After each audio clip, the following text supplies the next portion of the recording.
Alright, so today we're gonna go over your oral hygiene instructions, but before we go on with that, today's reading for your blood pressure was 138 over 89.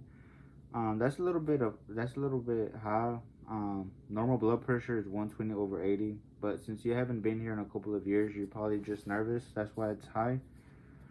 Alright, since you told me that you brush once daily whenever you remember and you use a medium brush, I recommend for you to change that to a soft brush. Since the medium brush is kind of a little bit too, it's harder, the bristles. And I believe that's the reason why it causes you to bleed, causes your gums to bleed. So just make sure you use a soft bristle brush. It usually has a little S on the little packet, and that would really be beneficial for you. So, can you demonstrate how you brush for me?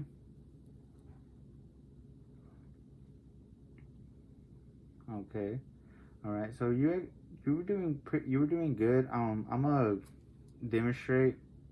I'm gonna show you how to brush with this toothbrush.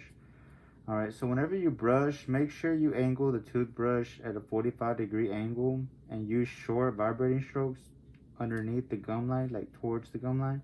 This would allow you to remove all the plaque and the bacteria that's underneath there, which this bacteria likes to harbor there. And with this method, it would actually allow you to remove more of that, and it will be really beneficial for your gums, so they won't be such inflamed. All right. Can you demonstrate what I just showed you how to brush? All right, good.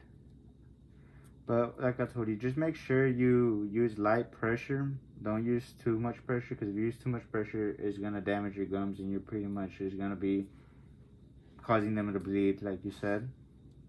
All right.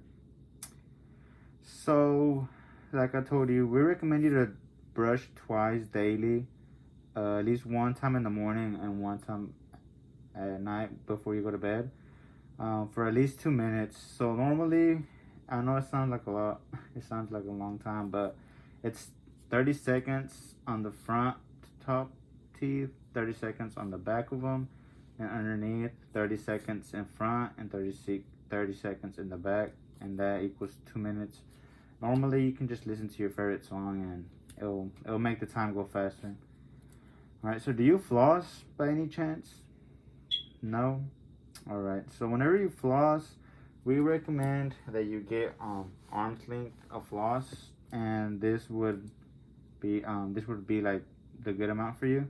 So you can wrap the floss around your two middle fingers, and whenever you insert inside your teeth, in between your teeth, make sure that you seesaw it inside. You don't want to press it downward too hard, because if you do, you're just gonna cut your gums, and it's gonna be really painful. So whenever you do that, you seesaw it inside. Once you're in between the teeth, make sure you do a C shape and go up and down, and do it on the other side, up and down as well, and that would really help you remove the bacteria that you have underneath. All right, I'm gonna demonstrate this for you. All right, can you demonstrate this? What the method I just showed you? Okay. So for mouth rinses, I saw that you use mouth rinse, and you water it down because it's too strong for you, and it like probably causes your gums to burn. So I recommend you to change that mouth rinse to an alcohol-free mouth rinse. There's some Crest and Listerine mouth rinses are alcohol-free. This would be really beneficial for you, since you say that you have a lot of burning sensation and your teeth are sensitive. This alcohol-free mouth rinse would actually be beneficial for you. It'll help you with that, so it won't burn as much. All right. Okay, I'm gonna show you some pictures on the computer. Some of the good some of the good alcohol-free ones. All right. So whenever I was doing your periodontal chart, I saw that you have some 6s and some 5s on your probe depths. the normal range for your probe depths are usually 1 to 3 millimeters.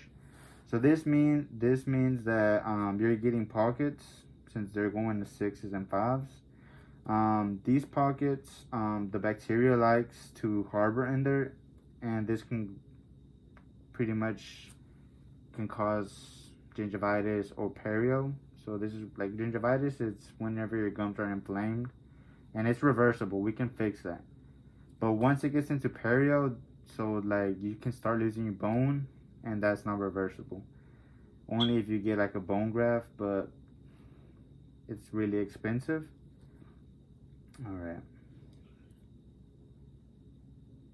So since we were looking at I was looking at your medical history, and you told me that your family is you run in a family that has diabetes, hypertension, and oral cancer.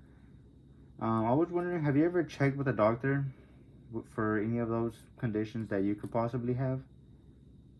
No? Alright.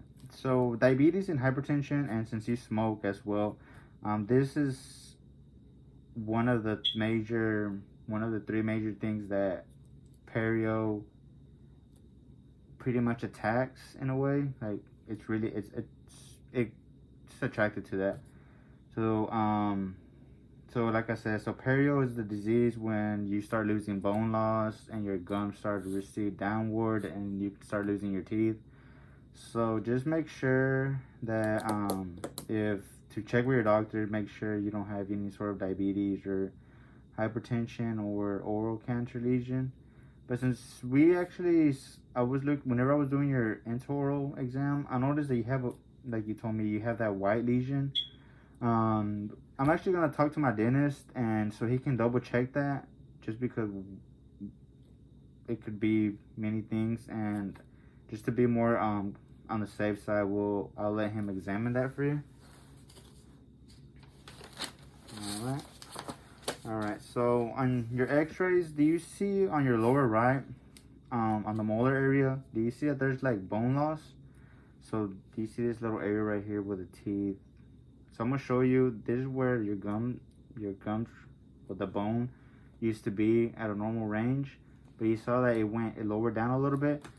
So that's bad. This is the reason why you're losing bone is because you're not doing the best job on your oral health hygiene. So for it to not lose as much bone and stuff, we recommend you to, like I said, brush twice daily. So pretty much just improve your oral health hygiene, and this would really help you not lose as much bone. But since you're here for your cleaning, I'm gonna remove all the bacteria, the tartar that you have there, and this would actually leave your gums. It would help them heal back and not cause that bacteria to start, like I said, that bacteria likes to eat off this bone and stuff. So I'll remove that for you today. But then it's gonna be your job as well to keep your oral hygiene good. So brush, floss, mouth rinse, and everything. And this would be on your side. This will help you so you won't get as much bacteria underneath those gums. All right. So do you have any more questions? No? All right. So I'm gonna go get my dentist, and we'll be back.